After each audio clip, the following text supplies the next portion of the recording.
Assalamualaikum warahmatullahi wabarakatuh. Salam sehat untuk kita semua. Semoga kita semua selalu mendapat lindungan Allah Subhanahu wa Ta'ala, ya. Diberikan nikmat sehat walafiat serta dimudahkan segala urusannya. Amin ya Rabbal Alamin. Kesempatan kali ini Mimin akan membagikan satu cerita misteri. Seperti apa ceritanya? Mari kita mulai.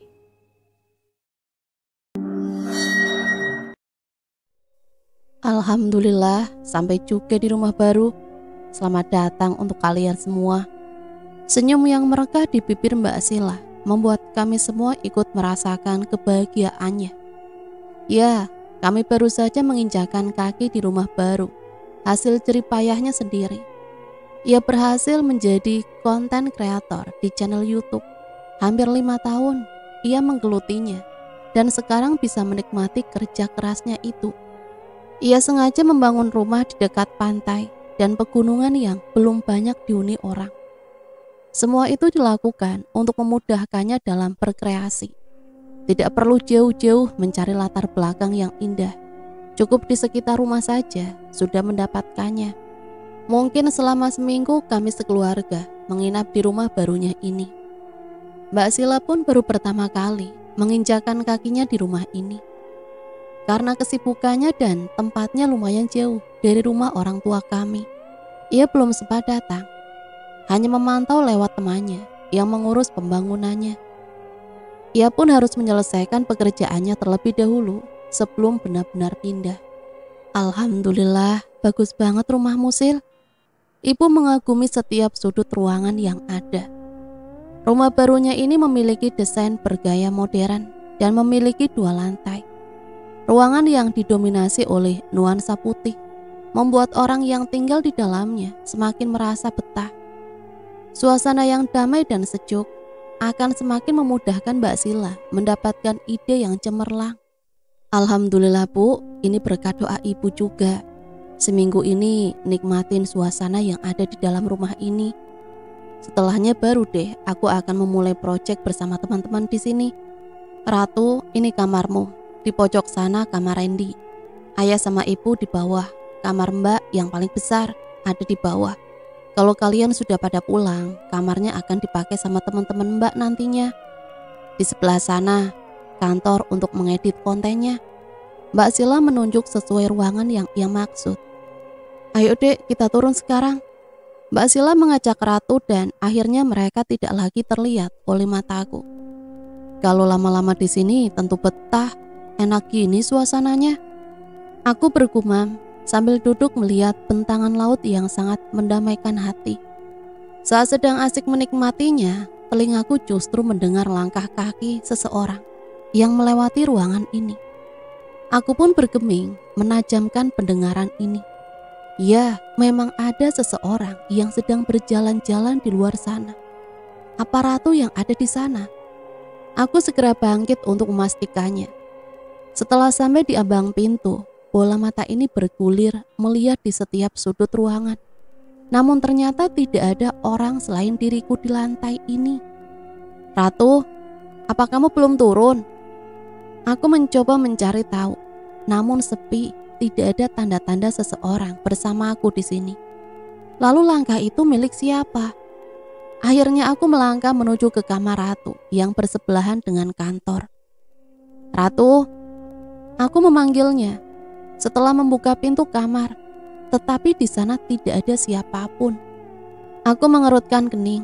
Apa mungkin telingaku salah dengar? Saat sedang memikirkannya, kini terdengar suara tetesan air dari kamar mandi. Aku pikir dari tadi tidak terdengar apapun dari arah sana. Tidak ada orang pula yang baru menggunakannya. Kenapa keran air bisa dengan sendirinya meneteskan air? Seperti ada yang menutupnya kurang rapat. Karena rasa penasaranku yang mulai tumbuh, kaki ini mengayun bergantian menuju ke kamar mandi. Mungkin saja keran di sana rusak atau saat memasangnya kurang tepat. Saat di depan pintu, aku membukanya perlahan. Daun pintu itu semakin terbuka lebar dan aku pun melihat keran air yang memang sedikit terbuka. Aku pikir sejak naik ke lantai ini, aku tidak mendengar gemericik air di lantai. Lalu kenapa sekarang keran bisa terbuka sendiri seperti ini?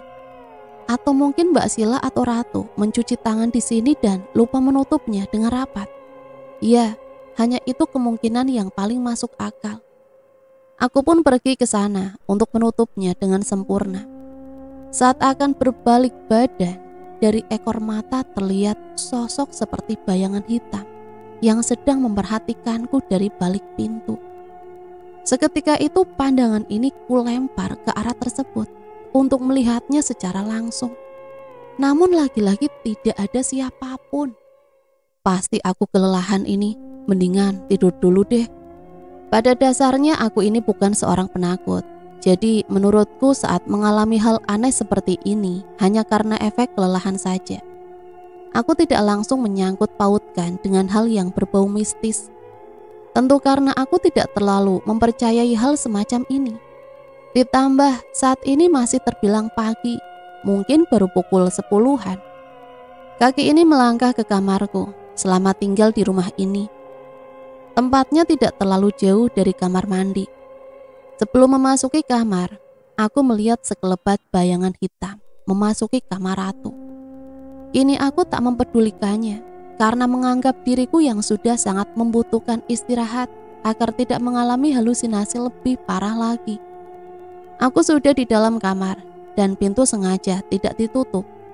Itu bertujuan agar Mbak Sila atau Ratu datang ke atas akan melihatku yang sedang tertidur pulas. Badanku yang tinggi besar ini akhirnya bisa direbahkan juga di atas kasur yang sangat empuk. Tidak butuh waktu lama, akhirnya mataku pun terpejam. Entah sadar atau sedang bermimpi, telingaku mendengar nyanyian sinden yang berasal dari tanah Jawa. Merdu dan enak sekali didengarkan. Aku merasakan tidur ini semakin lelap saja. Namun dalam penglihatanku saat ini, muncul sosok yang semakin lama terlihat mengerikan. Sontak aku pun terbangun karena kaget. Saat mata mulai terbuka, terlihat sosok dengan rambut yang panjang merangkak keluar dari kamar. Aku sedikit terkejut dan membelalakan mata agar lebih jelas saat melihatnya. Karena sudah tidak melihat apapun, akhirnya aku bangkit dan keluar dari kamar ini. Saat di ambang pintu aku mengedarkan pandangan, namun hasilnya tetap saja sama. Hanya aku di lantai atas ini. Aku kenapa sih? Mimpinya malah aneh-aneh dan terbawa sampai di kehidupan nyata. Aku menghembuskan nafas ini secara kasar sambil mengucek mata karena masih merasa ngantuk. Akhirnya aku memutuskan untuk turun saja. Jika sendirian, otakku pasti akan membayangkan hal-hal yang aneh lagi. Sebelum datang ke rumah ini, tidurku memang agak berantakan. Sering begadang karena mengerjakan tugas kuliah. Mungkin efeknya terjadi pada saat ini. Baru saja menginjakkan kaki di anak tangga kedua. Kali ini aku mendengar seorang wanita yang sedang tertawa. Suara itu lirih, namun jelas terdengar di telinga ini. Apa sih? Gara-gara tugas nih jadi ngehalu gini. Mana ada setan nongol di siang bolong kayak gini. Parah banget sih nih otak. Aku menggerutu sambil menuruni tangga. Mas, kenapa tuh muka kok kucel gitu? Tanya Ratu saat melihatku. Iya Ren, bukannya habis tidur tadi. Tanya Mbak Sila ikut mempertanyakan. Kalian tadi ke atas kan? Tanyaku sambil duduk di dekat mereka. Mbak Sila dan Ratu saling berpandangan. Enggak kok mas, jawab Ratu. Kami tadi di sini sama ibu, ayah, ada di depan soalnya. Masa sih? Jangan bohong. Terus siapa yang nutup keran air enggak rapet? Kini mereka saling berpandangan lagi. Enggak ada loh. Yang naik ke atas, kami semua ada di bawah. Aku mengerutkan kening. Sedikit bingung dengan apa yang sedang terjadi pada aku. Kenapa kalian tahu kalau aku sedang tidur? Kan kamu sendiri yang ngomong, Mas. Kalau nggak turun-turun artinya sedang tidur. Ya sudah, kami nggak ganggu. Aku semakin bingung saat mendengarkan penjelasan dari Ratu. Mungkin benar, aku kelelahan dan mengalami halusinasi. Waktu tidur pun sampai mimpi buruk. Kamu kenapa sih, Ren? Tanya Mbak Sila. Gak tahu Mbak, kecapean kali ya. Sebelum kesini aku kan banyak tugas tuh, sering begadang kan. Mungkin efeknya sekarang. Di atas tadi kayak ada orang, bayangan-bayangan hitam juga. Aku kayak melihatnya, lagi tidur mimpi buruk juga. Mau turun tadi, aku dengar orang ketawa, parah banget kan. Mas, jangan nakutin aku kenapa sih? Kamu pasti iseng saja kan? Biar aku jadi takut dan gak betah di sini. Ratu langsung memprotesnya. Ia memang sangat penakut, jadi wajar saja. Ia pasti ketakutan saat aku menceritakan apa yang baru saja dialami. Aku gak nakutin kamu, Ra. Mungkin aku ngehalu saking capeknya kali. Iya, mungkin kamu kecapean, Ren. Kamu tidur baca doa dulu dong. Jadi gak mimpi buruk. Di sini tempatnya aman, kata Gilang gitu. Dia kan yang cariin tempat ini. Semua perizinannya juga legal. Dari kenegaraan sampai sesepuh di sini sudah diurus semua sama Gilang. Gak mungkin lah kalau di sini ada yang ganggu. Aku juga gak percaya sama begituan lah Mbak. Tadi emang lupa sih, gak doa dulu. Kenapa juga harus ngehalu soal hantu? Kini aku keluar dari rumah, menghampiri ayah yang sedang asik melihat pemandangan laut yang terpampang luas di hadapannya. Aku ngobrol sama ayah, menceritakan kejadian tadi. Ayah menghembuskan nafas, mungkin bingung akan menanggapi apa lagi. Tempat ini memang agak di pelosok. Ya, siapa tahu banyak penghuni tak kasat matanya, Ren. Perkataan ayah membuatku heran. Bisa-bisanya ayah berpikir sampai ke situ. Hal semacam itu bagiku sulit dipercaya, apalagi Mbak Sila sudah meminta izin terlebih dahulu sebelum membangun rumah di tempat ini. Kata Mbak Sila, semua perizinannya sudah beres ya. Sama sesepuh di tempat ini juga.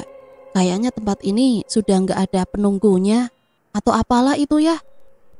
Iya Ren, semoga saja seperti itu. Iya, di sana ada orang lagi ambil kelapa. Aku mau kelapa mudanya. Aku kesana dulu ya. Ayah hanya mengangguk, sedangkan aku mulai berlarian menghampiri orang itu yang jaraknya lumayan jauh. Sambil berkacak pinggang, aku mengatur pernafasan ini.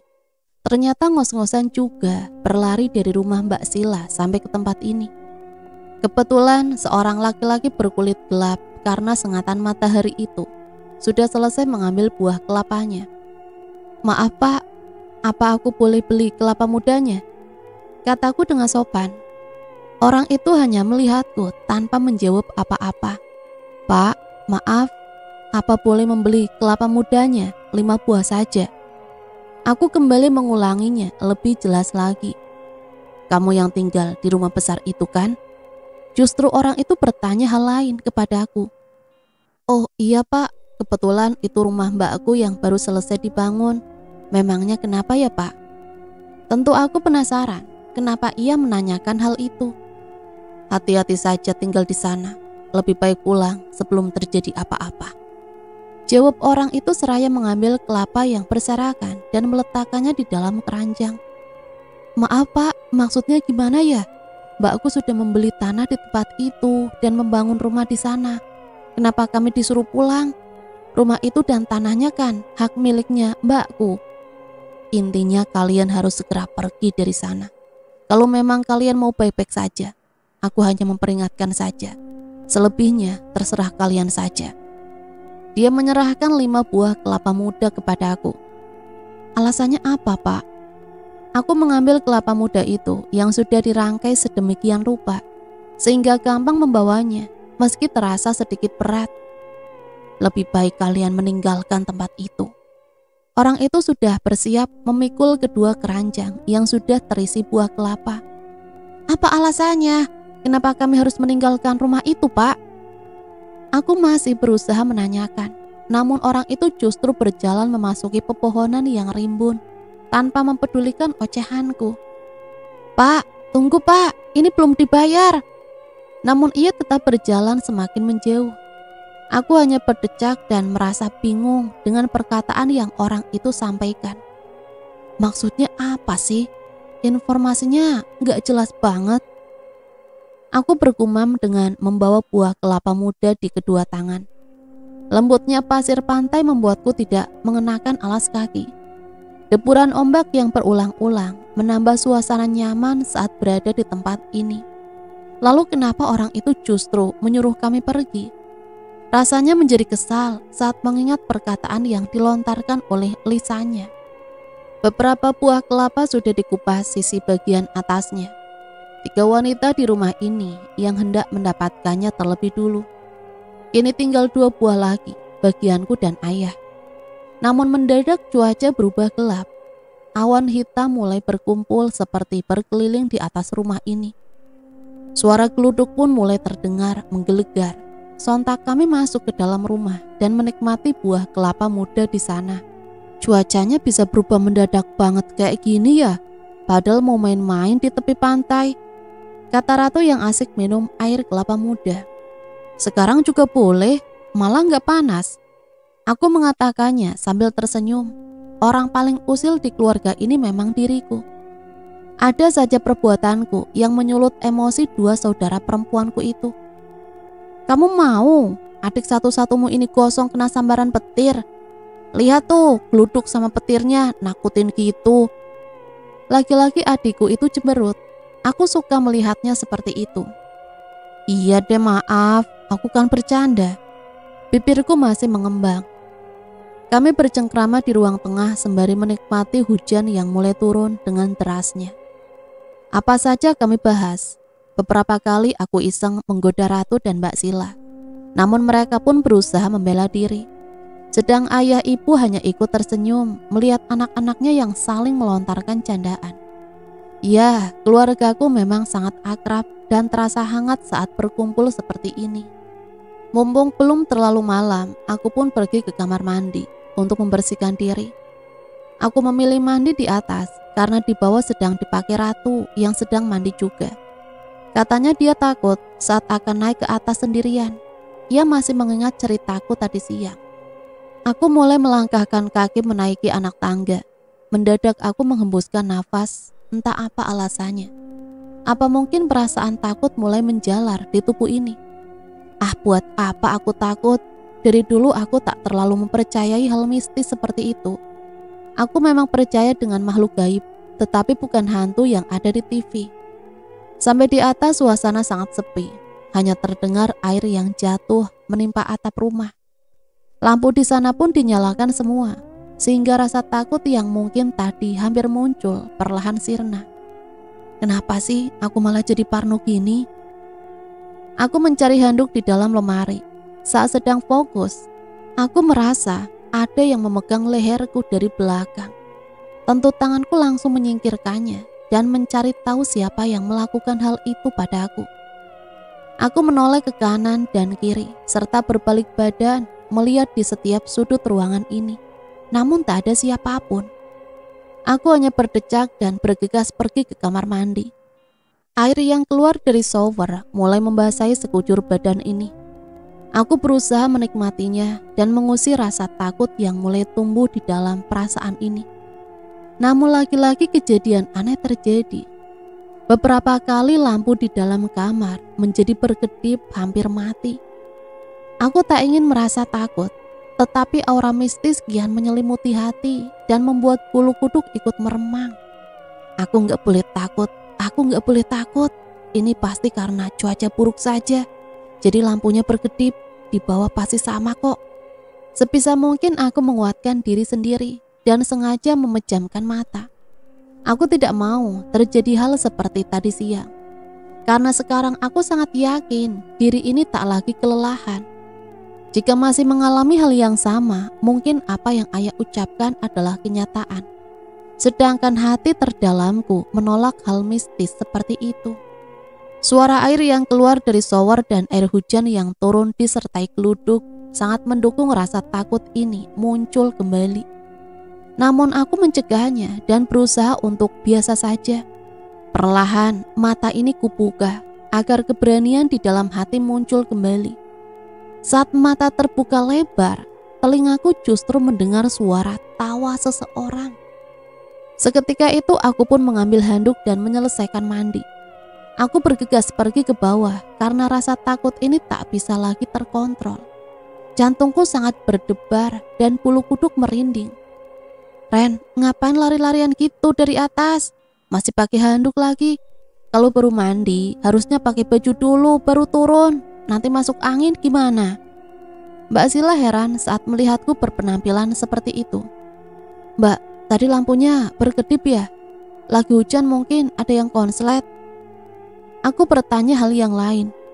Enggak lah, dari tadi begini saja kok, normal. Tentu aku terkejut saat mendengarnya. Loh mas, ngapain pakai handuk? Apa enggak dingin? Ratu yang muncul dari kamarnya Mbak Sila heran dengan penampilanku. Gus, jangan berisik, aku lagi bingung. Kenapa di atas waktu aku mandi lampunya malah berkedip? Terus aku mendengar orang tertawa lagi. Apa aku masih ngehalu mbak? Padahal aku sudah merasa baik-baik saja loh. Aku berterus terang tentang kejadian yang baru dialami. Masa sih Ren? Mbak Sila merasa tak percaya. Tuh kan mas, di atas pasti ada hantunya. Kamu sih gak percaya. Aku gak mau deh tidur di sana. Aku mau tidur sama Mbak Sila saja. Ratu menghampiri Mbak Sila dan mendekap lengannya. Ia pasti merasa takut. Aku saja merinding. Jangan gitu dong, masa aku hanya tidur di atas sendirian sih? Kali ini aku harus bisa membujuknya. Enggak mas, aku sama Mbak Sila saja. Aku takut. Terus aku harus tidur di mana? Aku jadi takut kalau harus tidur sendirian di lantai atas. Apa kamu gak kasihan sama aku, Ra? Aku harus menanggalkan kegengsianku karena kali ini benar-benar merasa ketakutan. Kamu pakai baju dulu, nanti gampang dibahas lagi. Nanti Mbak mau tanya sama Gilang dulu, apa benar semuanya baik-baik saja? Tanah ini benar-benar gak bermasalah. Ayo, temenin aku ke atas. Ya elah mas, padahal tadi baru ngeledekku penakut. Sekarang malah kamu sendiri yang kayak gitu. Wajah Ratu sangat puas saat mengetahui diriku sedang ketakutan. Ya udah, ayo temenin aku ke atas, ambil baju. Iya mas, jangan ditarik, sakit. Aku sudah selesai memakai baju. Kami bergegas pergi dari kamar dan turun mencari semua orang. Namun dari arah ruang kantor, aku mendengar seseorang menggeser tirai. Ra, Mbak Sila kayaknya ada di ruang kantor deh. Mungkin tirainya lupa belum ditutup, jadi dia ke atas sini untuk menutupnya. Gak mungkin mas, dari tadi kayaknya gak ada orang yang naik ke atas kok. Kata siapa? Kamu kan melihat ke arahku terus. Ayo kita ke sana. Kasihan Mbak Sila sendirian. Kalau dia ketakutan gimana? Dengan berat hati Ratu mau menuruti perkataanku. Ratu menggendeng tanganku dengan sangat erat. Kami beriringan pergi ke ruang kantor yang pintunya sengaja ditutup. Mas, kamu yakin ada Mbak Sila di sana? Makanya kita cari tahu. Kalau memang ada Mbak Sila di dalam sana gimana? Pasti sendirian kan? Kasihan dong. Perlahan tanganku memutar gagang pintu untuk membukanya. Saat daun pintu terbuka lebar, justru terlihat tirai yang tak tertutup. Aku pikir suara tirai yang bergeser itu karena Mbak Sila menutupnya. Namun di dalam ruangan itu tidak ada siapapun. Mas, kok gak ada siapa-siapa? Ratu semakin erat mencengkram lenganku. Tunggu Ra, ada orang di balkon. Apa itu Mbak Sila? Ngapain hujan-hujanan dia di luar sana? Aku mencoba menggerakkan kaki untuk pergi mendekati seseorang itu. Mas, ayo kita turun saja. Aku takut mas. Kamu lihat kan, di sana ada orang. Pasti dia Mbak Sila. Siapa lagi kalau bukan dia? Aku mau tanya kenapa hujan-hujan malah ada di balkon. Kurang kerjaan kan? Banyak petir sama geluduk juga padahal. Mas, aku gak mau ke sana mas. Mungkin dia bukan Mbak Sila mas. Ayo kita turun saja. Ratu mulai merengek dan berusaha menarik lenganku keluar dari ruangan kantor ini. Mbak Sila, ngapain kamu di situ mbak? Aku berteriak memanggilnya, namun dia tetap bergeming. Ia membelakangi kami dengan rambutnya yang tergerai. Mas, ayolah kita turun. Aku yakin dia adalah Mbak Sila karena pakaian dan rambutnya sangat mirip dengannya. Aku masih ingat ia mengenakan kemeja berwarna putih dengan rambut yang terurai.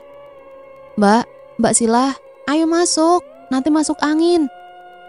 Aku kembali mencoba melangkah mendekat ke balkon, meski Ratu menahanku sekuat tenaga. Mas, gak mau mas. Ratu meronta, tidak ingin mendekatinya. Randy, Ratu, ngapain kamu di ruang kantor begini? Aku terkejut saat mendengar seseorang menegurku dari arah belakang. Suara itu milik Mbak Sila. Lalu jika memang Mbak Sila ada di belakang, seseorang di balkon itu siapa? Aku bergegas menoleh memastikan. Mbak Sila, kenapa kamu ada di situ? Ratu histeris saat mengetahui ada Mbak Sila yang sedang berdiri di belakang kami. Aku pun terkejut dan segera melihat kembali seseorang yang sedang berdiri di balkon. Namun di sana sudah tidak ada siapa-siapa lagi. Jantungku menjadi terpacu. Rasa takut itu kembali hadir dan mulai menyelimuti perasaanku. Hah? Memangnya Mbak harus di mana? Mbak Sila justru terkejut dan bertanya balik. Di sana Mbak, tadi Mbak Sila berdiri di balkon sana kan? Kenapa sekarang ada di sini? Ratu terlihat sangat ketakutan. Ia pun menunjuk ke arah balkon yang sudah tidak ada siapa-siapa. Mas, kenapa di sana sudah nggak ada siapa-siapa mas? Tangannya mengguncangkan lenganku berulang-ulang. Kalian ini kenapa sih? Mbak dari tadi di bawah. Karena kalian lama, Mbak jadi menyusul ke atas. Malah kalian ada di ruang kantor. Itu kenapa tirainya terbuka? Kalian yang membukanya. Telunjuknya diarahkan ke jendela kaca yang membentang lebar sebagai pembatas antara balkon dan ruang kantor. Aku pun semakin merinding dan saling bertatapan dengan Ratu. Rumah ini benar-benar aneh. Apa mungkin di sini banyak penunggu tak kasat mata, seperti apa yang ayah ucapkan? Tuh kan mas, aku bilang apa? Gak ada yang memegang tirai itu. Dia terbuka sendiri mas. Degupan jantungku semakin kencang saja. Aku mencoba untuk mengaturnya, tetapi belum bisa. Terbuka sendiri? Apa bukan kalian yang membukanya? Tanya Mbak Sila lagi. Aku hanya menggeleng. Rasa takut itu membuatku tidak bisa berkata apa-apa. Ditambah tangan Ratu mencengkram sangat erat di lenganku. Mbak tutup dulu, lalu kita turun. Mbak Sila mulai menutup tirai itu. Aku pun melihatnya. Namun saat tirai itu akan benar-benar tertutup rapat, sosok itu menampakkan diri lagi. Aku melihat wajahnya berlumuran darah, sangat menakutkan. Tanpa sadar aku berteriak dan menutup mata dengan tangan. Mas, kamu kenapa mas? Tanya Ratu sambil mengguncangkan lenganku kembali. Randy, ada apa sih? Kamu ngagetin Mbak aja. Apa kalian gak melihatnya? Melihat apa sih Ren? Kenapa kamu jadi penakut sih semenjak datang ke rumah ini? Mbak Sila menghampiriku. Terdengar dari langkahnya yang mulai mendekat. Buka matamu Ren, memangnya kamu lihat apa? Ayo kita turun dari sini. Iya mas, kenapa kamu teriak kayak gitu? Ratu ikut penasaran. Aku pikir dia juga melihatnya, ternyata hanya aku saja. Jantungku yang tadi berdebar sangat hebat, kini mulai tenang saat Mbak Sila mendekatiku. Ia merangkulku dan mengajak untuk turun. Sebenarnya apa yang terjadi di atas? Tanya Mbak Sila saat kami semua berkumpul di ruang keluarga yang berada di lantai 1. Aku mendengar tirai bergeser sendiri dan ada seseorang di balkon kantor Mbak. Aku pikir itu kamu Mbak. Ratu mulai menerangkan apa yang ia alami. Aku justru diam, tidak tahu harus berkata apa. Di dalam kepala ini masih jelas tergambar sosok wajah yang berlumuran darah itu. Aku tidak ingin mempercayainya. Namun jika itu mimpi, terlalu nyata dan mengerikan. Semenjak berada di rumah ini, diriku sudah beberapa kali mengalami hal yang berbau mistis. Namun saat awal, aku hanya mengira bahwa diriku kelelahan saja. Jadi aku tak terlalu memikirkannya. Ketika mandi di lantai 2 sendirian dan kejadian yang baru saja dialami, membuatku mulai mempercayai sosok hantu yang ada di dalam acara televisi. Mereka seperti memang ada di kehidupan nyata. Justru semakin menakutkan saat mengalaminya sendiri. Padahal aku suka iseng kepada Ratu dan mengatainya penakut. Namun sekarang karma itu sedang menimpa aku. Aku jadi ketakutan seperti ini. Kenapa banyak kejadian aneh di rumah ini ya? Mbak Sila terlihat khawatir. Apa temanmu itu benar-benar sudah meminta izin untuk membuat rumah di sini, Sil? Tanya ayah. Sudah ya, bilang selalu menunjukkan buktinya lewat WA. Maksudnya, apa dulunya tanah ini bukan tempat yang angker? Mendadak suasana menjadi hening. Aku kembali teringat akan perkataan orang yang memetik kelapa siang tadi. Apa ada hubungannya dengan ini semua? Kayaknya enggak sih ya. Sampai hal sedetail pun aku tanyakan pada Gilang. Dia sudah memastikan semua aman dan bisa membangun rumah di sini. Jam terbangnya sudah tinggi, jadi aku mempercayainya ya. Sudah banyak testimoninya juga kalau dia bekerja sesuai permintaan kliennya. Ayah hanya manggut-manggut, tidak bertanya apa-apa lagi. Sebenarnya aku ingin menceritakan tentang kejadian yang baru kulihat tadi. Namun rasanya ragu saat akan mengatakannya. Terus tadi kenapa berteriak, Mas? Justru Ratu menanyakannya, padahal aku ingin melupakannya.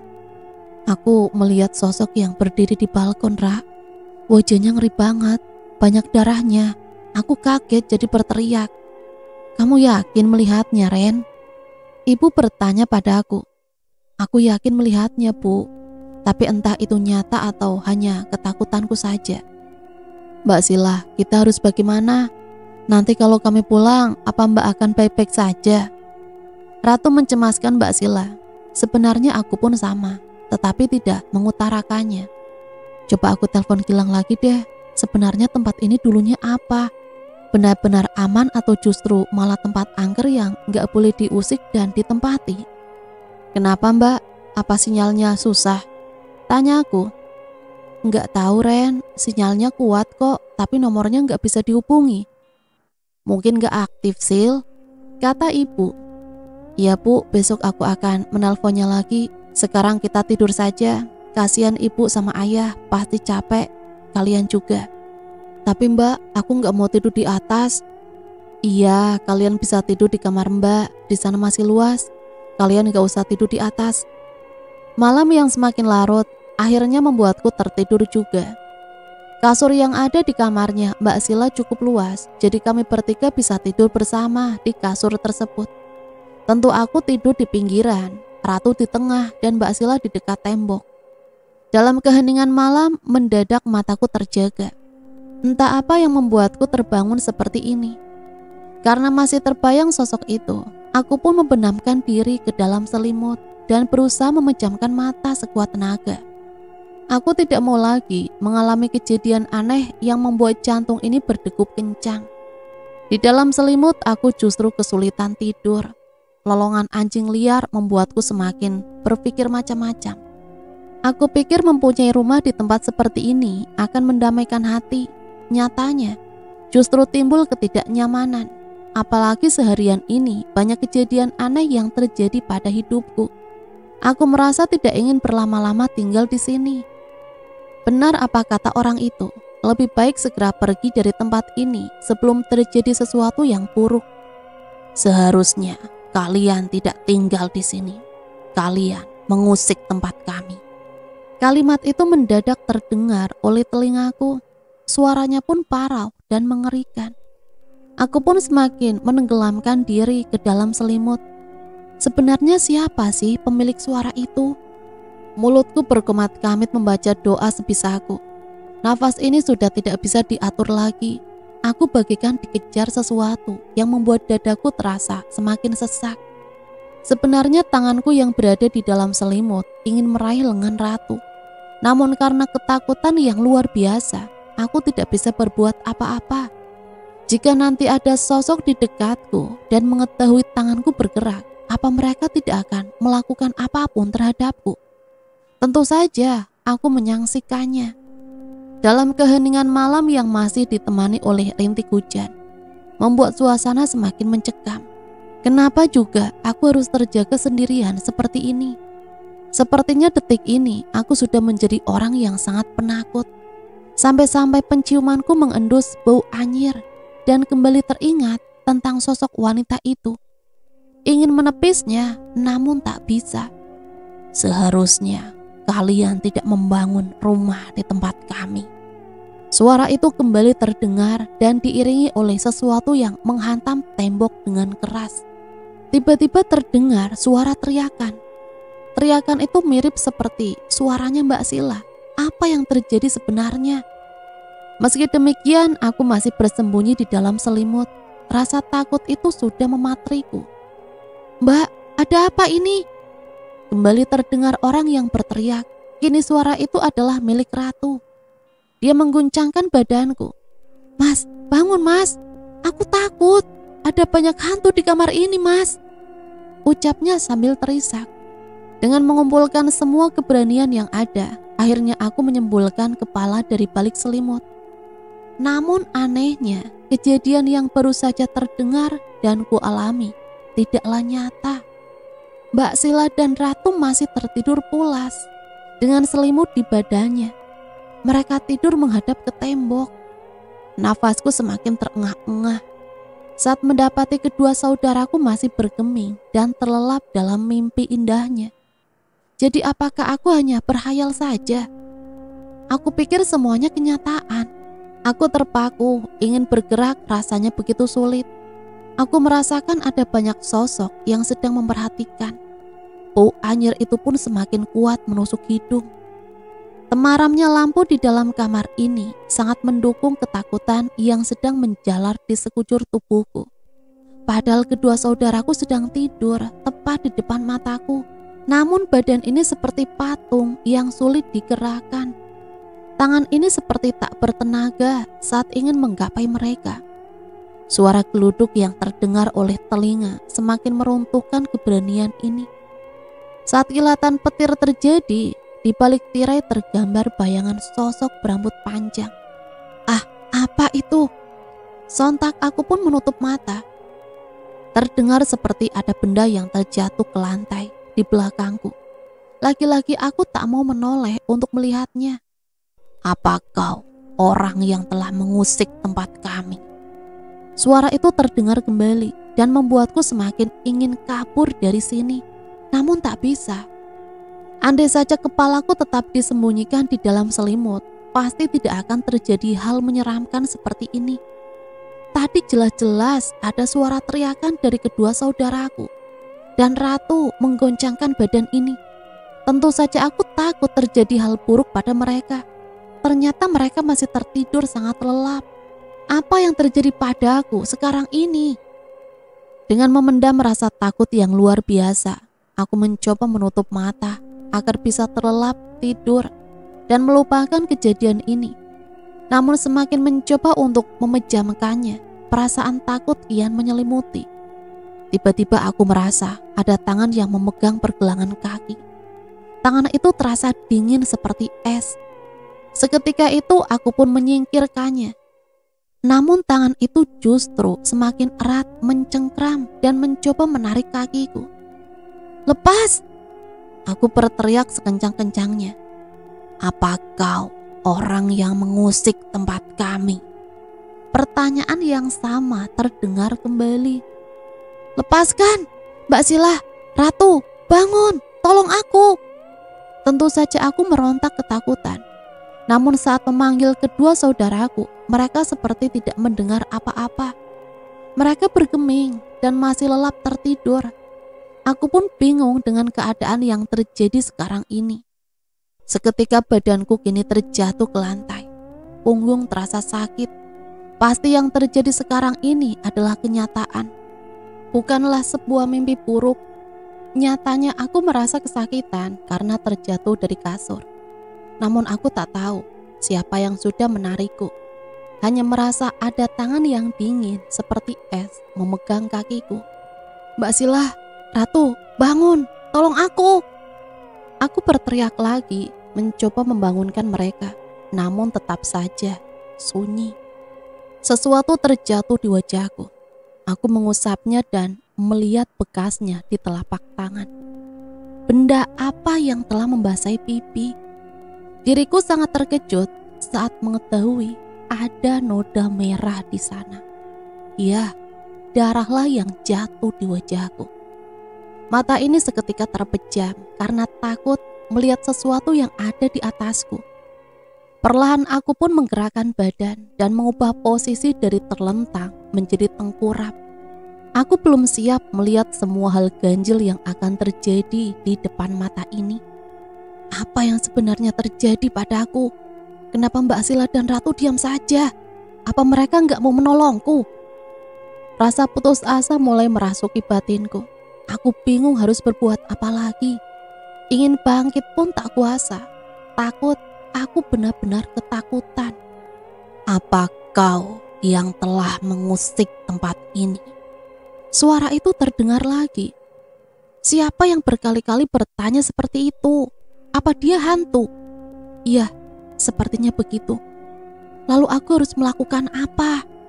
Sambil tetap berdoa tanpa henti di dalam hati, perlahan aku pun membuka mata. Mungkin sebaiknya aku melawan rasa takut ini. Aku ingin tahu mengapa dia menanyakan hal seperti itu kepada aku. Seketika aku berteriak sekuat tenaga saat melihat kepala penuh darah dengan rambutnya yang panjang tergeletak di lantai tepat di depanku. Detik itu juga aku pun bangkit dan menghindar dari sosok yang menyeramkan itu. Kepala itu melayang dan terpasang di badan yang sedang berdiri tak jauh dari ranjang. Sekujur tubuhku gemetar dan bulu kuduku meremang. Apa kau yang telah mengusik tempat kami? Tentu saja aku sangat gusar. Aku mulai pergi menuju ke pintu dan berniat kabur dari kamar ini. Namun saat aku membukanya, pintu itu terkunci. Apa maumu? Hah? Terpaksa aku pun harus menjawabnya.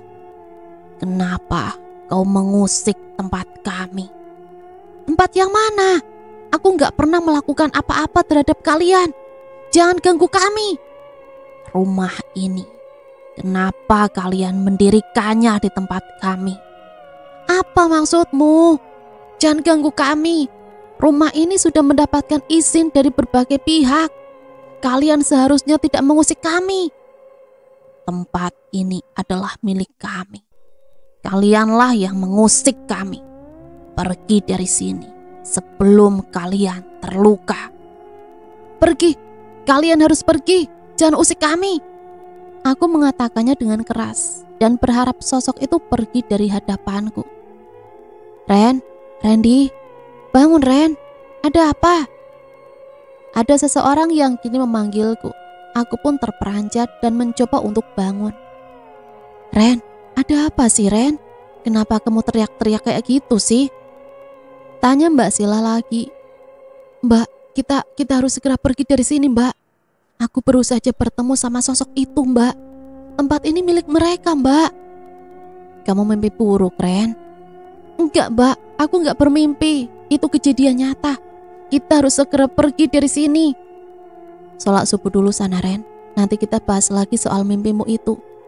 Bukan Mbak, aku enggak mimpi. Ini kenyataan. Mas Randy kenapa Mbak?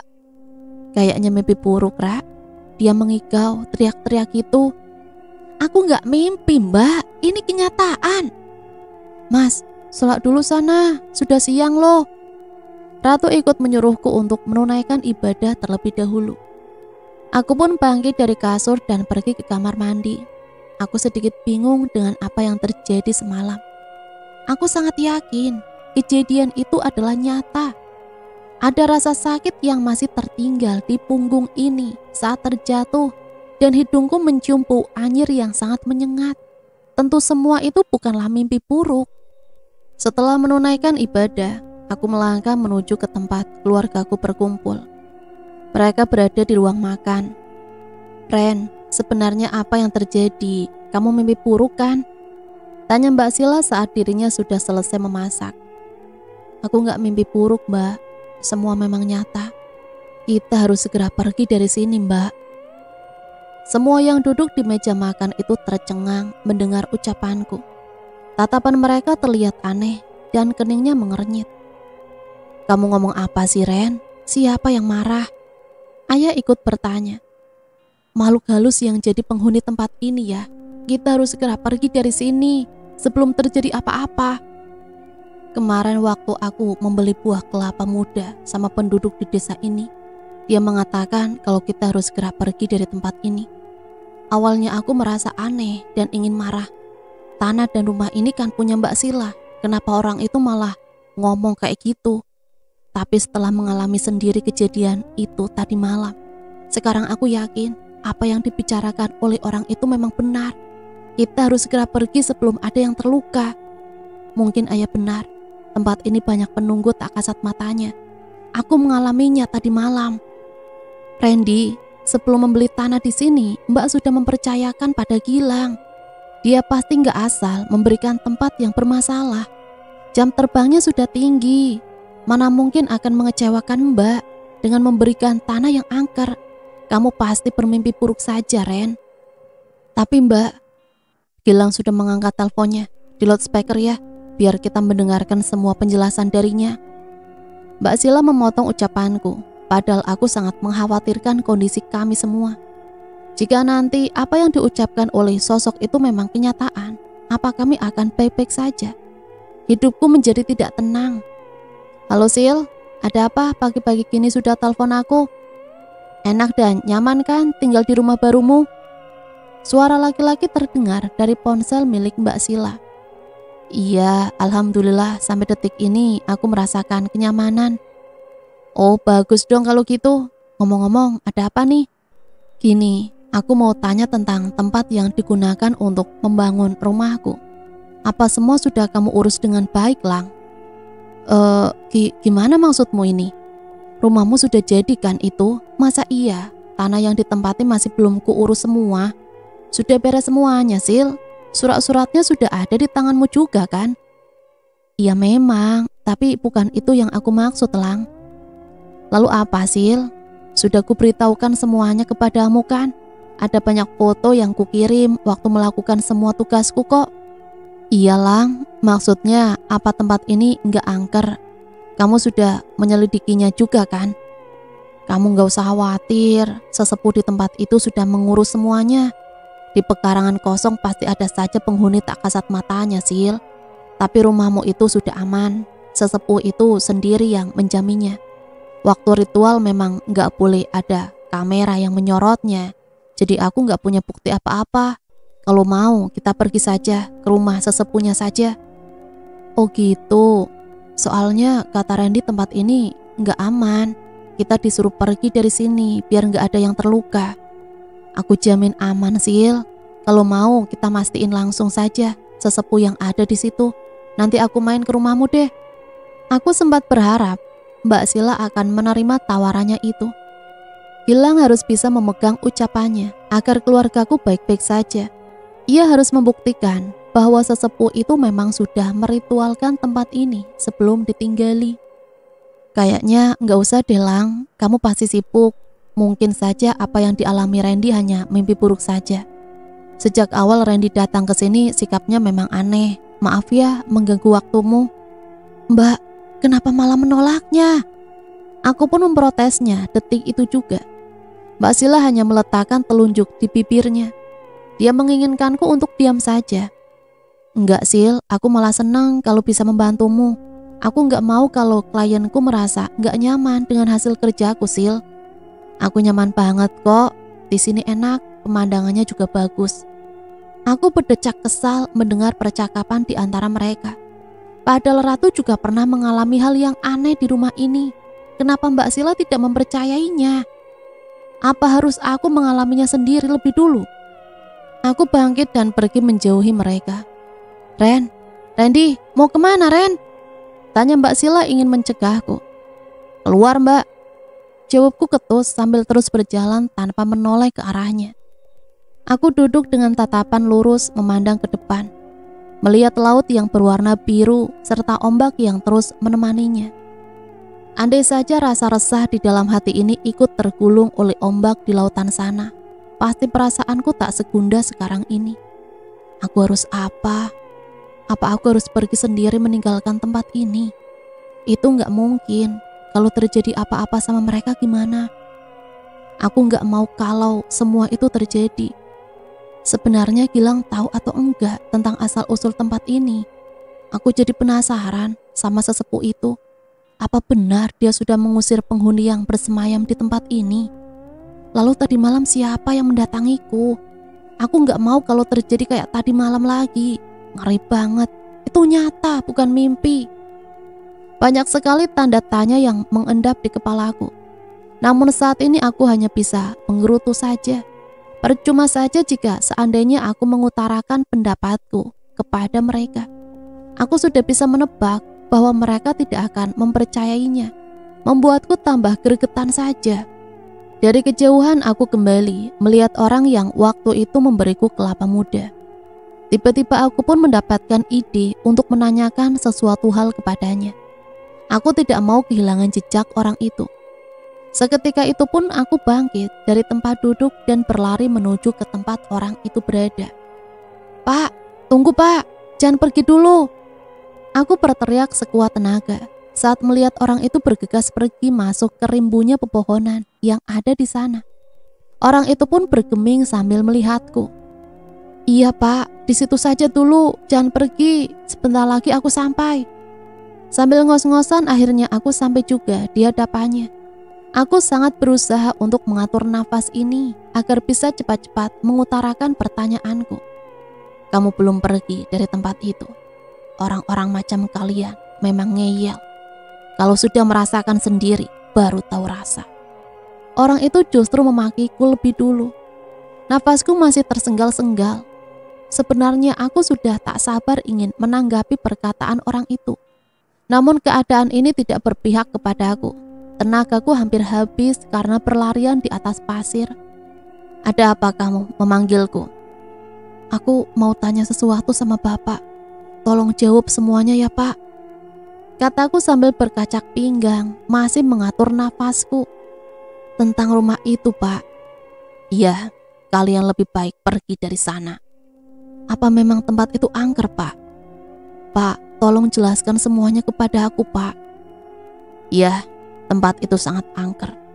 Makanya kalian harus pergi dari sana secepatnya sebelum terjadi apa-apa." Aku cukup kaget saat mendengar penjelasan itu. Ternyata ketakutanku memang benar. Tetapi mengapa Gilang berani berbicara seperti itu? Apa dia membohongi Mbak Sila? "Memangnya tempat itu bekas apa Pak? Kenapa bisa angker?"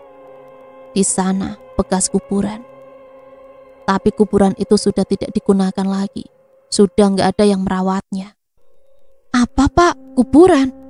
Bukannya sebelum dibangun tempatnya sudah diritualkan dulu oleh sesepuh yang ada di sini?" "Memang sudah, tapi semua itu tidak bertahan lama. Kebetulan sesepuh itu adalah orang tuaku. Dia baru saja meninggal sekitar 2 minggu yang lalu. Kematiannya mendadak. Di lehernya ada bekas cekikan. Entah siapa yang melakukannya." Orang itu menunduk. Terlihat guratan kesedihan yang mendadak muncul di wajahnya. Sudah pasti apa yang terlontar di mulutnya memang kenyataannya. Apa mungkin kematian sesepuh itu disebabkan oleh penghuni tak kasat mata yang tidak terima tempat itu diritualkan? Jika memang benar, bagaimana nanti nasib keluargaku jika masih tetap mau tinggal di sana? Sontak rasa khawatirku kian menggebu. Apa semua yang terjadi pada sesepuh adalah ulah penghuni yang ada di tempat itu Pak? Aku tidak tahu dengan pasti, tapi lebih baik kalian pergi saja dari sana secepatnya. Kamu tidak mau kejadian yang menimpa orang tuaku terjadi pada keluargamu kan?" "Aku nggak mau musibah menimpa kami Pak, tapi sayangnya keluargaku nggak ada yang mau mendengarkan apa yang sudah keluar dari mulutku Pak. Sebenarnya tadi malam aku pun diteror sama makhluk itu. Mereka memberikan peringatan sebelum benar-benar bertindak. Tapi keluargaku justru percaya sama orang yang sudah berjasa mencarikan tempat itu daripada mempercayaiku."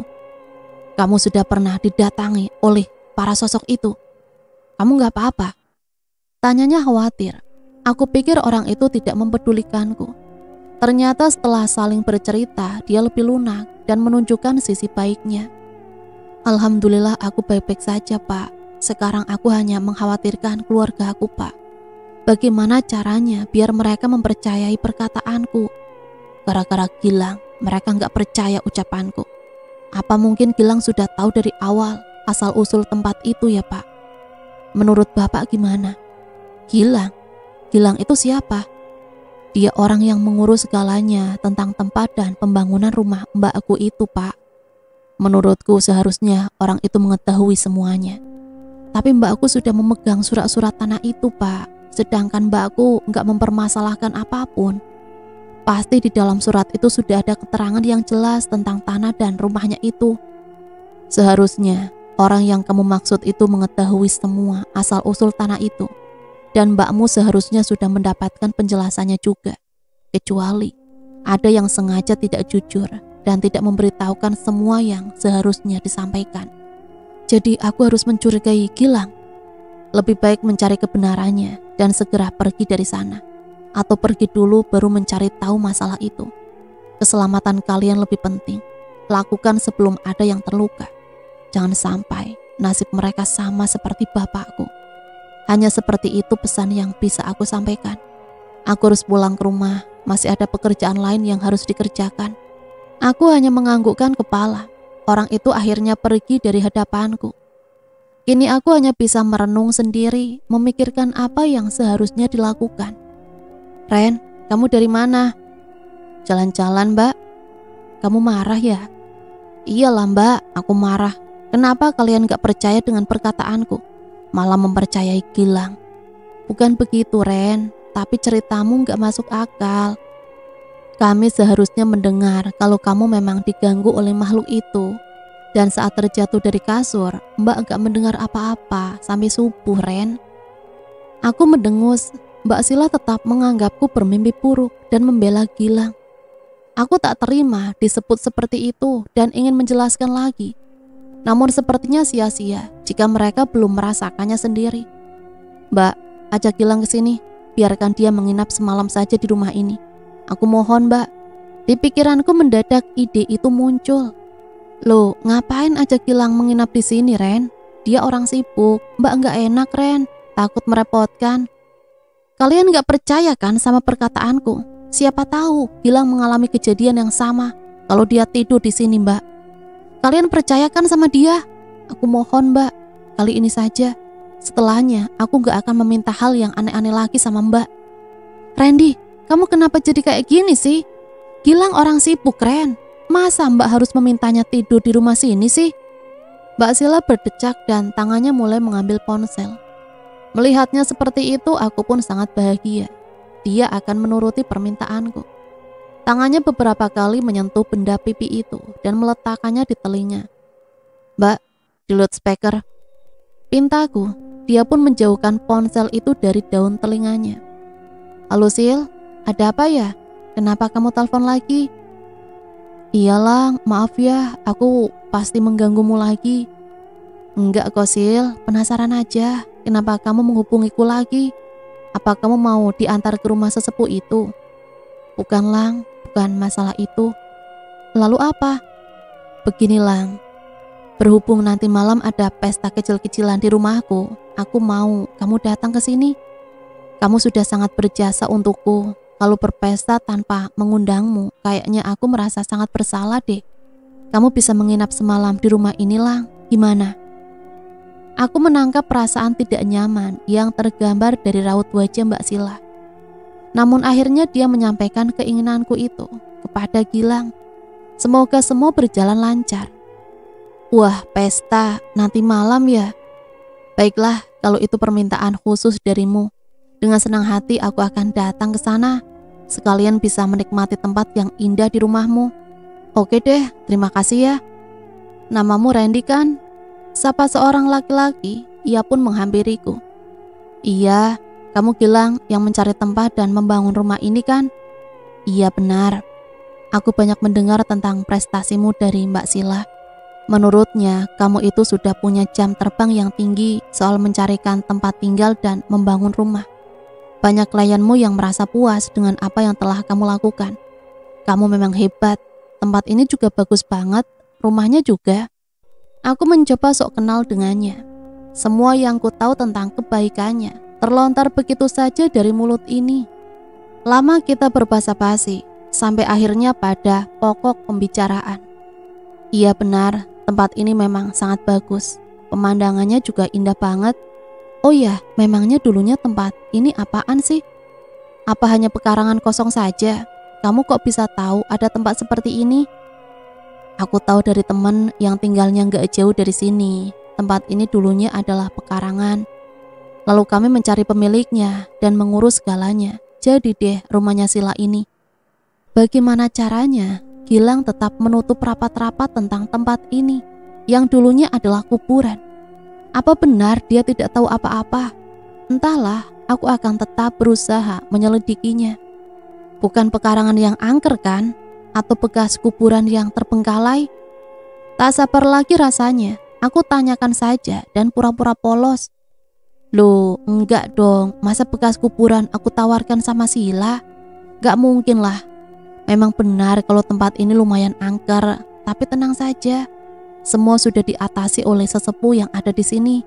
Dia menjamin semua yang akan tinggal gak akan diganggu makhluk-makhluk yang dulunya tinggal di sini. Buktinya aku mau tidur semalam di rumah ini kan. Lagi-lagi perkataannya terdengar begitu meyakinkan. Randy, Gilang, ayo kalian masuk. Sudah tambah gelap loh. Kita akan memulai pesta kecil-kecilan ini. Mbak Sila memanggil kami dari dalam rumah. Pesta kecil itu sudah usai. Kami sedang duduk bercengkrama sebelum pergi ke kamar masing-masing untuk tidur. Acara selesai tanpa terjadi sesuatu yang ganjil. Aku pun sangat bersyukur. Ngomong-ngomong, aku tidur di mana nih? Tidur di atas ya sama Randy. Mbak Sila melihatku. Di atas? Yang benar saja. Nanti jika terjadi apa-apa di atas sana, aku pasti kesulitan untuk meminta bantuan. Aku harus bagaimana? Semenjak kejadian itu, aku merasa takut saat melangkahkan kaki menaiki tangga. Ya, meski kemarin terjadi di kamarnya Mbak Sila, intinya aku merasa takut saat akan pergi tidur entah di kamar manapun. Rasanya tidak tenang. Kamu capek kan, Lang? Kalau mau istirahat di atas, boleh kok. Aku akan mengantarmu. Mereka pergi menaiki tangga. Aku nanti saja. Rasanya belum mengantuk. Mas, kamu yakin mau tidur di atas? Gak tahu. Aku gak mau tidur, Ra. Gak ngantuk. Ya takut sih sebenarnya. Kalau aku sih gak mau, Mas. Di bawah sama saja, Ra. Makanya aku malas kalau mau tidur. Harusnya pulang saja ke rumah ibu. Aku gak tenang masih ada di rumah ini. Tiba-tiba mendadak listrik mati. Ratu seketika mendekapku. Mas, kok listriknya mati gini sih? Padahal gak ada hujan atau petir. Kemarin lagi hujan saja gak begini. Aku juga gak tahu, Ra. Seketika terdengar suara teriakan dari lantai atas. Mas, kenapa Mbak Sila teriak? Apa terjadi sesuatu di atas sana? Aku gak tahu, kita harus ke sana secepatnya. Apa yang terjadi, Ren? Siapa yang teriak? Tanya ayah. Beliau baru keluar dari kamarnya beserta ibu. Kayaknya Mbak Sila ya, ini mau ke atas. Ya udah, ayo kita ke sana. Takutnya mereka kenapa-napa. Gilang, kamu di mana, Lang? Teriak Mbak Sila. Aku semakin cepat mengayunkan kedua kaki ini. Sebenarnya apa yang terjadi di sana? Apa sosok itu sudah menampakkan dirinya dan mengganggu Gilang? Lang, kamu di mana? Jawab pertanyaanku, Lang. Mbak Sila, di mana kamu, Mbak? Saat kakiku menapaki anak tangga terakhir, penglihatan ini tidak langsung menemukan kehadiran Mbak Sila. Hanya suaranya saja yang terdengar melengking. Ayah dan ibu mungkin sangat khawatir. Mereka melangkah berdua mencari Mbak Sila. Meski keadaan gelap gulita, hanya cahaya dari senterku yang memberikan secercah cahaya. Mas! Mendadak Ratu berteriak dan semakin erat mendekap lenganku. Ada apa, Ra? Di sana, Mas. Waktu senternya menyorot ke sana, aku melihat kepala yang berlumuran darah, Mas. Aku takut, Mas. Kita harus berhati-hati. Jangan lupa di dalam hati selalu berdoa. Kita harus segera menemukan Mbak Sila terlebih dulu. Sila, alhamdulillah kamu gak apa-apa, Nak. Ibu telah menemukan Mbak Sila yang berada di ruang kantor. Aku dan Ratu bergegas menghampiri mereka. Gilang, Ren. Tiba-tiba ada sosok yang menariknya. Tapi aku belum menemukannya. Aku bingung. Sekarang dia ada di mana? Apa sosok itu kepalanya berlumuran darah, Mbak? Tanya Ratu. Iya, Ra. Sama seperti yang Randy ceritakan. Dia benar-benar ada. Aku tadi melihatnya sekilas dari pintu kamarnya Mas Randy yang terbuka, Mbak. Aku takut banget, Mbak. Ayo kita pergi dari sini. Benar apa yang dikatakan Mas Randy. Kita harus cepatnya pergi dari sini, Mbak. Kita harus mencari Gilang dulu, Ra. Gak mungkin kita meninggalkannya sendirian. Ayo kita cari. Kalian pegang ponsel masing-masing kan? Aku gak bawa, Ren, kata Mbak Sila. Kamu bawa gak, Ra? Tanyaku pada Ratu. Ia dari tadi bergelayut di lenganku tanpa berinisiatif mencari ponselnya berada. Tunggu, Mas, dari tadi aku gak kepikiran untuk mencarinya. Aku takut banget, Mas.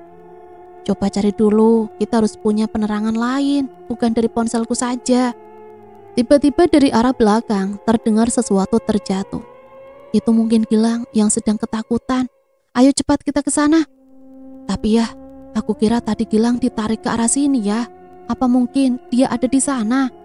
Siapa tahu, Mbak, kita selidiki saja dulu. Akhirnya kami melangkah ke sumber suara. Jantungku kembali berdebar seperti waktu itu. Apa kali ini aku akan melihat sosok itu lagi? Wanita dengan wajah berlumuran darah dan kepalanya bisa lepas sendiri. Membayangkannya saja membuat nyaliku ciut. Astagfirullahaladzim, sosok apa itu ya? Ibu histeris saat melihat sesuatu yang berada di sana. Benda-benda di dalam kamar terjatuh dengan sendirinya. Dari luar pun terdengar kegaduhan itu. Aku segera mendekati kedua orang tuaku. Meski di dalam dada ketakutan itu semakin nyata. Aku takut, Mas. Gak usah takut, kita berdoa saja. Gilang, Mbak Sila berteriak sangat keras. Mas, itu Mas Gilang. Dia terkapar kayak gitu di atas lantai, Mas. Sebenarnya apa yang terjadi, Mas? Apa yang sosok itu lakukan? Sosok itu serem banget, Mas. Aku takut, Mas. Tangan Ratu gemetar dan terasa sangat dingin. Maumu apa? Kau apakan Gilang? Dia gak salah apa-apa. Lepaskan dia dan jangan melukainya.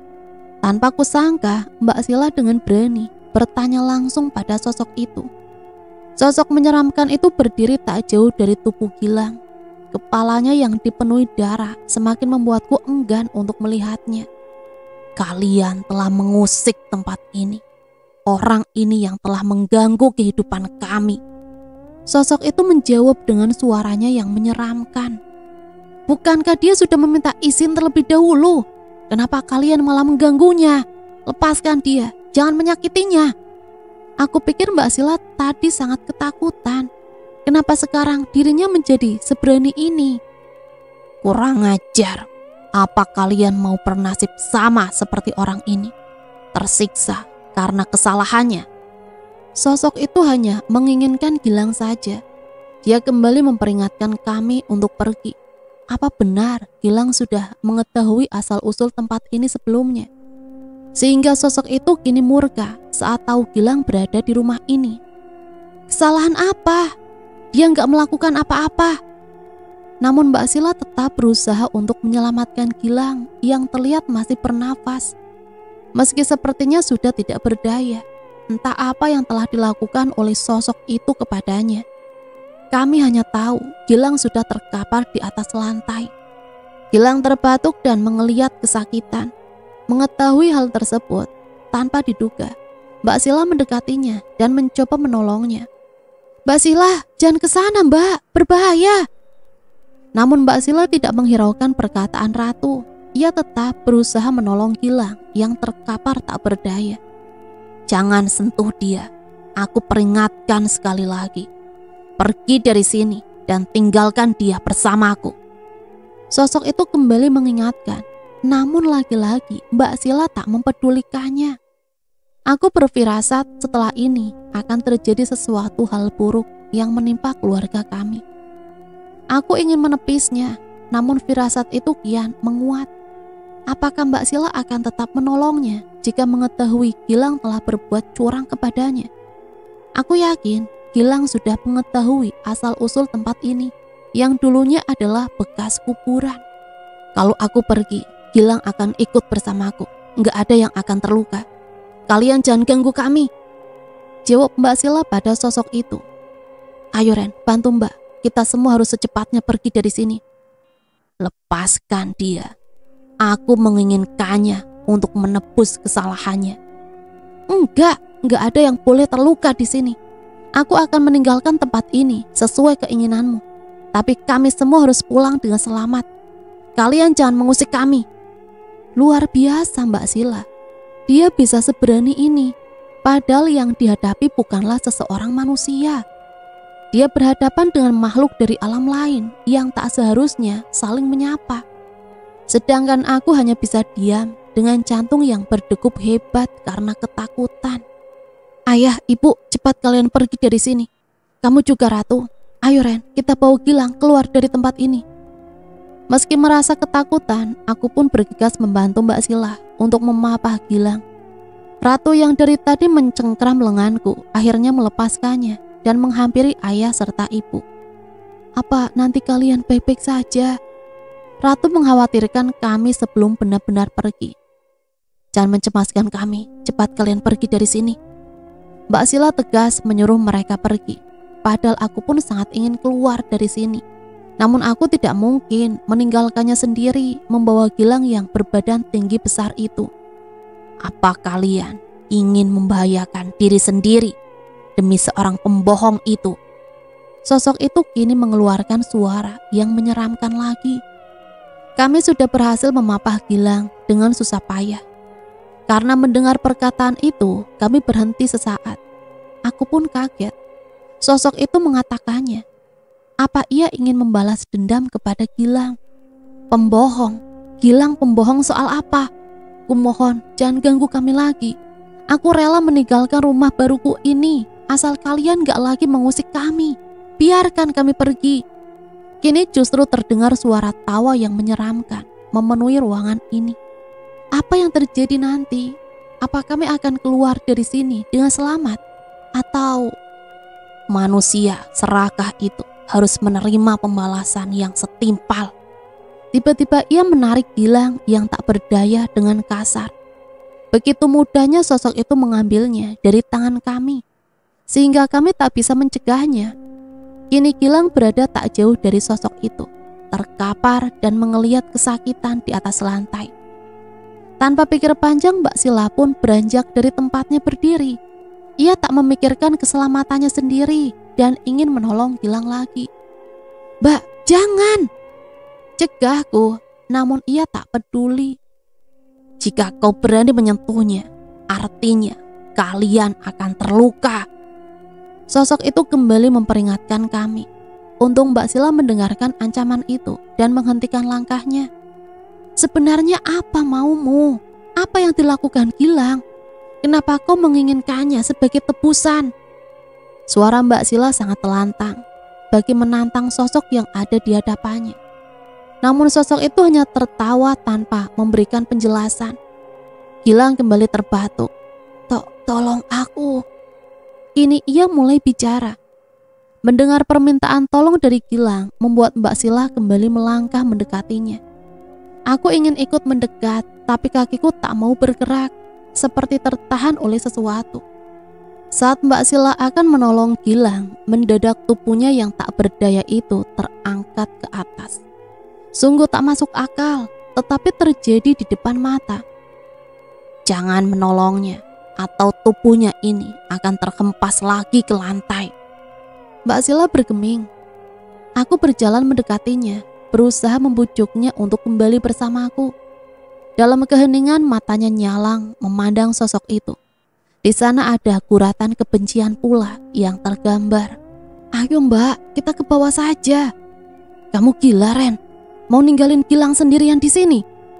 Sil, tolong. Gilang kembali meminta Mbak Sila untuk menolongnya. Lihat kan Ren, dia masih hidup. Kita harus menolongnya. Kau masih ingin menolong manusia penipu ini? Lupakan dia, pergi dari sini sebelum kalian menyesalmu. Apa yang sebenarnya Gilang lakukan? Dia orang yang baik. Baik? Manusia serakah ini kau bilang baik? Jelaskan semua kebohonganmu itu, manusia serakah. Tubuh Gilang jatuh hampir mengenai lantai. Untung saja hal itu tak terjadi. Akhirnya Gilang diletakkan di atas lantai dengan perlahan. Kini keadaan menjadi hening. Hanya terlihat tubuh Gilang yang mengeliat kesakitan. Kasihan sebenarnya, namun aku tak berani berbuat lebih untuk menolongnya. Sil, maafkan aku. Aku sudah membohongimu. Dengan terbata akhirnya Gilang mulai menjelaskan segalanya. Apa memang dia sudah mengetahui asal-usul tempat ini? Bohong apa, Lang? Mbak Sila pasti sangat penasaran. Ia ingin mendekat, tapi aku mencegahnya. Maafkan aku, Sil. Tempat ini sebenarnya bekas kuburan. Aku membohongimu, Sil. Semua total biaya yang dianggarkan sebenarnya tak sebanyak itu. Tempat ini lebih murah, tapi aku dan timku sekongkol untuk membohongimu. Dengan begitu kami akan mendapatkan lebih banyak uang. Maafkan aku, Sil. Mata Mbak Sisil melebar. Ia terlihat sangat terkejut. Aku yang sudah curiga tidak terlalu kaget saat mendengarnya. Justru merasa lega karena Gilang akhirnya mengatakan semua kejujurannya. Apa, Lang? Kamu tadi ngomong apa? Tempat ini bekas kuburan, Lang. Padahal aku mempercayakan semuanya kepadamu. Dan setiap yang kamu kerjakan selalu ada buktinya. Kenapa kamu tega membohongiku demi mendapat banyak uang, Lang? Bukannya jam terbangmu sudah tinggi, banyak klien yang mempercayaimu. Apa semua itu masih kurang? Hah? Suaranya nyaring penuh amarah. Lagi-lagi aku hanya diam dan mendengarkan percakapan mereka. Harapanku sedikit demi sedikit mulai tercapai. Kini permintaanku hanya satu. Kami semua bisa pergi dari tempat ini dengan selamat. Gilang pun aku harap akan baik-baik saja. Maafkan aku, Sil. Mata dan hatiku dibutakan oleh keserakahan. Aku gak nyangka kamu bisa melakukan hal kotor seperti itu, Lang. Karena ulahmu, keluargaku terutama adik-adikku diteror sama penghuni tak kasat mata di tempat ini. Di tempat kuburan ini, kamu tega, Lang. Sil, tolong maafkan aku. Sebenarnya aku sudah berusaha menetralkan tempat ini dengan meritualkan ke sesepuh yang ada di sini, Sil. Kamu pasti membohongiku lagi kan, Lang? Mbak, Gilang benar, Mbak. Dia sudah meritualkan tempat ini ke sesepuh desa. Tapi sesepuh itu sudah tiada, Mbak. Kamu tahu soal ini, Ren? Aku tahu, Mbak, karena ingat orang yang waktu itu memberikan kelapa muda. Dia ternyata anak dari sesepuh yang ada di desa ini. Dia mengatakan kalau bapaknya itu meninggal secara mendadak. Ada bekas cekikan di lehernya. Tiba-tiba suara tawa milik sosok itu kembali terdengar sangat mengerikan. Badan Gilang kembali terangkat, kali ini semakin tinggi. Tolong aku! Teriak Gilang dengan tenaga yang hampir habis. Itulah balasan untuk orang yang berani mengusik tempat kami. Orang itu harus menerima pembalasan yang setimpal.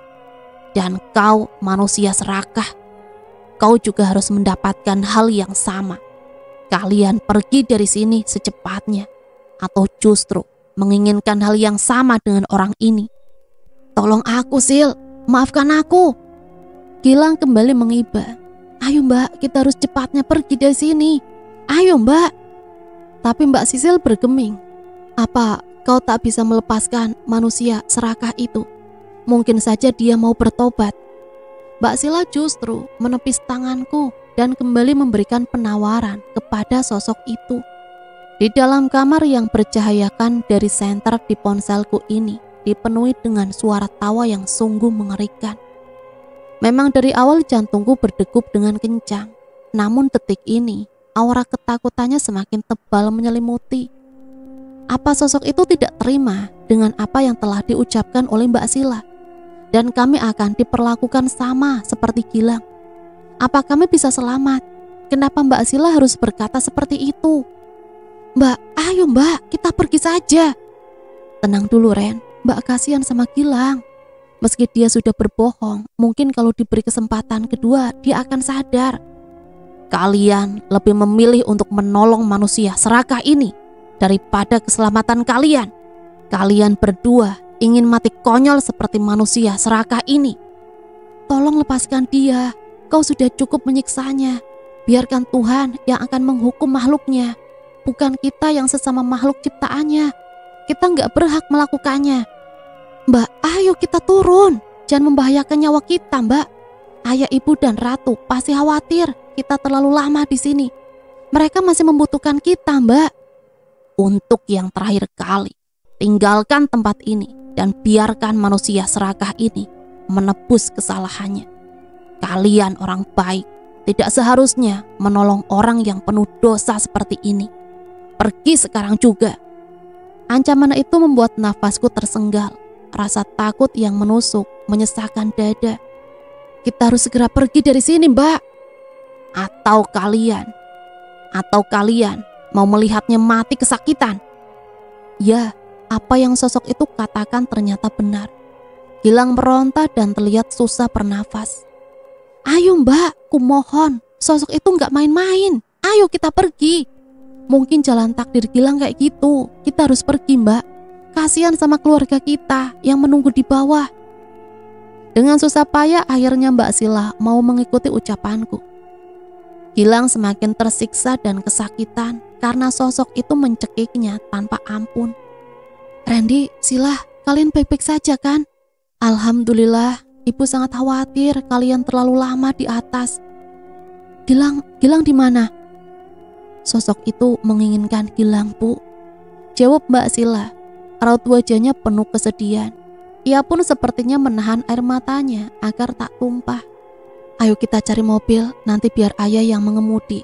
Kalian pasti sudah melewati kejadian yang berat. Kami semua pergi ke parkiran pribadi yang tempatnya lumayan jauh. Di sekitar rumah itu hanya ada pasir yang menghiasi. Jadi akses untuk dilewati mobil hanya ada di parkiran milik pribadi itu. Sesampainya di sana ayahlah yang akan mengemudi sesuai janjinya. Di sebelahnya ada ibu. Kami bertiga duduk di belakang mereka. Mobil mulai melaju. Aku semakin lega. Jantung yang tadi berdegup sangat hebat, kini berangsur normal. Aku sangat bersyukur keluargaku masih utuh. Ya, meski harus mengorbankan Gilang, yang menurut sosok itu untuk menebus kesalahannya. Ratu mencoba menenangkan perasaan Mbak Sila dengan memeluknya. Aku melihat matanya kini basah oleh bulir bening yang dari tadi ditahannya. Perasaannya pasti hancur karena temannya meninggal dengan cara setragis itu. Dan cerita selesai sampai di sini. Semoga cerita ini bisa menemani hari-hari teman-teman semua ya. Dan semoga ada pembelajaran yang bisa kita ambil dari cerita ini. Ambil positif dan buang negatifnya. Sampai di sini saya pamit undur diri, mohon maaf apabila banyak salah kata. Sampai berjumpa kembali di cerita-cerita misteri selanjutnya. Matur nuwun, wassalamualaikum warahmatullahi wabarakatuh.